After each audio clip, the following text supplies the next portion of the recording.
Today, we're diving into the world of gaming magazines to explore the similarities and differences between two iconic publications, Nintendo Power from the US and Club Nintendo from Mexico. Hey everyone, my name is DAGG and welcome back to another video. And this is Club Nintendo, aka the Mexican Nintendo Power. Wait, that's actually a pretty cool phrase, the Mexican Nintendo Power? That's dope!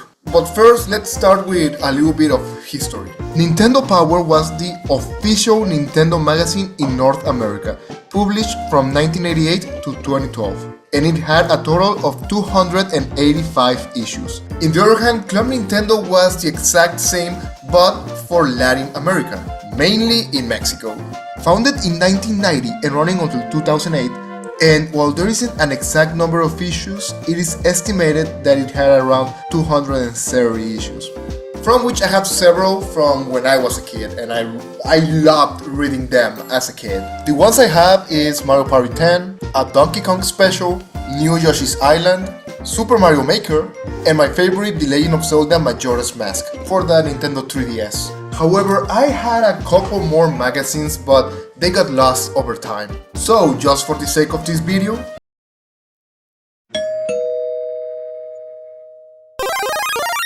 yeah, I bought 5 more, and these ones are older, so I'm going to be using these 10 magazines as reference for the rest of this video. Both magazines were known for their exclusive content, game previews, reviews, and tips. They provided in-depth coverage of Nintendo games and consoles, including strategy guides and behind-the-scenes features. However, while the Nintendo Power focused primarily on English-speaking audiences, the Club Nintendo magazines were catered more into Spanish-speaking gamers from Latin America, with localized content and cultural references to Latin America. Of course, the magazine is in Spanish, and for example, this issue has special Mexican Nintendo events and a coverage of those events, which is honestly something really cool that you don't see very often. When it comes to visual presentation, both magazines feature vibrant and colorful designs, often showcasing artwork and screenshots from Nintendo games.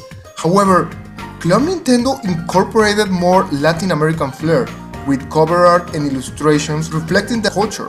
That's right, so Viva Mexico, cap! Nintendo Power left a lasting legacy in North America, influencing generations of gamers and serving as a trusted source of Nintendo news and information. How would you describe your experience with Nintendo Power? What I really like about Nintendo Power is one, it's Nintendo specific. It talks about all things Nintendo, like the different consoles around the time, the different games, and there's so much you can learn from each one individually. Like, look, this one has a whole section about Pokemon.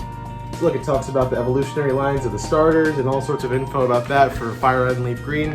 And so, honestly, if I had a chance to see all of them, I would want to read as much as possible. And I think Nintendo Power is something that needs to come back, especially as we enter this new era of Nintendo with the new console.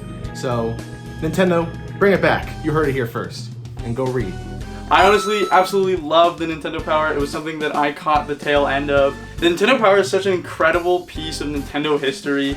It really delivers the era, and flipping through even the older issues, it's just such a gem to see kind of what that way of thinking and marketing was back in the day. This is just a super cool piece of marketing. I absolutely love such a game-oriented magazine, and they were just such a neat thing. And as a kid, as a Nintendo fan growing up, these were like the coolest thing ever, and the Nintendo Power is just super sweet, and I'm really nostalgic for the Nintendo Power. I love Nintendo Power. Similarly, the Club Nintendo magazines played a vital role in the Latin American gaming community, providing a platform for fans to connect and engage with Nintendo's offerings. And that's exactly where I stand. I remember going with my mom in order to buy groceries, and whenever a new issue of Club Nintendo came out, we would buy it and I would read it on the car ride back home. It is one of my fondest memories as a Nintendo fan. I will never forget the joy of getting one of these, and losing some of them still hurts to this day. But yeah, that's pretty much it. While Nintendo Power and the Club Nintendo magazine shared many similarities in their content and purpose, They also had distinct characteristics that reflect their respective religions and audiences. Both magazines contributed significantly to the gaming culture of their time and remained fondly remembered by fans around the world. And well, these are some cheap alternative ways to start collecting gaming stuff. Since buying games was too expensive, it wasn't expensive to buy a $1, $2 magazine that contained all the news of my favorite Nintendo games. And they work as a time capsule as well, as they had news and information of the time of Nintendo's most relevant video games. And that's something that I would love. These are like the Nintendo Directs before the Nintendo Directs. But yeah, I just want to talk about them. What are your memories with the Nintendo Power magazines or the Club Nintendo magazines if you're living in Mexico? Viva Mexico! Be sure to tell me in the comments down below. And don't forget to leave a like and subscribe. That will really help out the channel a lot. So anyway, that's going to be all for today, and I'll see you next time. See ya! Bye!